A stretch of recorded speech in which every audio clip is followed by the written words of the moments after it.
really prepared us for what we went into. So what actually drove me this script and my team was the technicalities behind the script. Having to work with a team was a team of creatives was very great and of course very challenging. Working with the director was an amazing experience because of course when we met him first and he shared his vision about the script after he read the script, I was so amazed at how he connected with me. Well, I worked with an amazing team, from the producers to the cinematographers to the sound guys, and of course to the actors, the art direction team, and of course my friend Ayo, who was also a director on the movie. The process of the movie was quite hectic for me at the initial stage because we were the ones that had our script given to us. In fact, that the second film was done when we had our script. Waiting for you.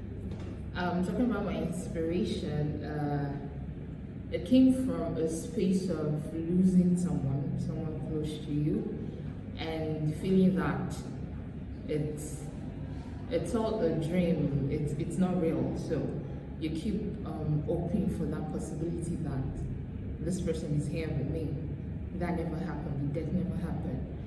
So basically, I know what it felt to lose someone and what it felt to pretend that the incident never happened.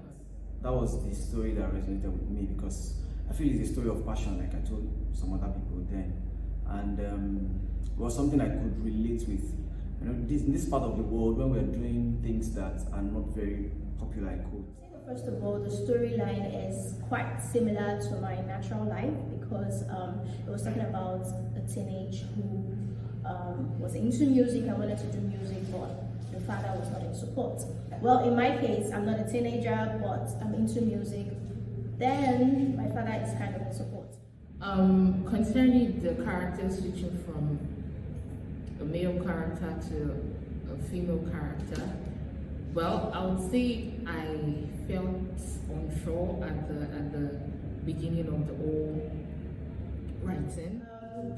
I related to the story on first read. I loved the storyline. It was something that I wanted to be a part of because I loved the storyline. It was unique. It was different from the other scripts that were given to us, and it had some depth to it that I really loved. And that was how I connected to the story, and that was why I went for the story. There was a bit of switch in the storyline too. I was aware that it was for a male lead role, and of course I'm female, but I still wanted to go for it because there were 3 criteria for that particular role. You needed to be male, you needed to be 19, you needed to know how to sing, and of course you needed to know how to play the guitar. I sing, I play the guitar, but I'm not male and I'm not 19. So I had 2 positives and 2 negatives, but I still decided to go for it because I felt like I had a chance. I saw myself in that I saw myself as Raymond, yes. The original name was Raymond and I saw myself as Raymond. I didn't care whether Raymond was male or female, I just knew that I wanted to play that role and I went for the audition. I also had a few conversations with other classmates of mine that were auditioning for it, and I knew that I stood a better chance because I could sing and play the guitar, and so I went for it. And then we just needed to start working all over again, the director's treatment, while the producers were out there trying to get 1 or 2 things done. The directors too, on our own parts, we had a little bit of, a little bit of lag in ensuring that we get our actors up to speed and also plotting everything that we wanted it to be. There's so much you can create if you put your mind to it. You are the maker of what you want. You can make anything out of your own imagination. My directing style, to understand my own signature and how I would like to work. When I write, or in order to create a story, I usually have the images in my head, which actually rearrange themselves. In instances where I have to change the story, I rearrange the images in my head, and I just basically just put myself in the space of that character. It was quite a handful cool. It was an interesting journey. First off, I had to sink into the character. I had to imagine the expectations of playing that kind of age, being the mother of a child of that kind of age. I had to imagine wearing a married woman's costume, you know, and yeah, it was a journey. And you know, all the nuances that come within an African married woman, you know, based on the setting of the story, that it was beautiful. I remember talking to my mom a lot, you know, asking her how she would react to this and that. I remember talking with my co-characters, my co-cast rather, Andrew and Juliet. You know, the challenges were not much.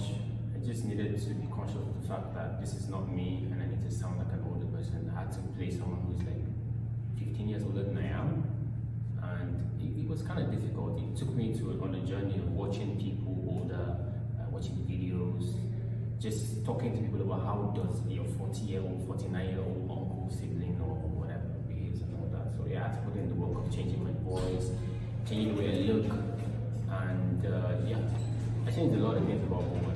And I had great hair actually, so and that was cool. I am expecting a great film, and I also hope that it's going to be a great film. You should expect the best. I think you should expect the best from this set of Elga. Okay, I'm not being proud, but yes, expect the best film in this set of Elga, EbonyLife Creative Academy. Waiting for you has to be the best, because the crew, the cast, everyone involved will put in 110 to make this work. The storyline was unique, and everything about it was unique, and we hope it's going to come out as we envisioned. Make sure you see that. Thank you.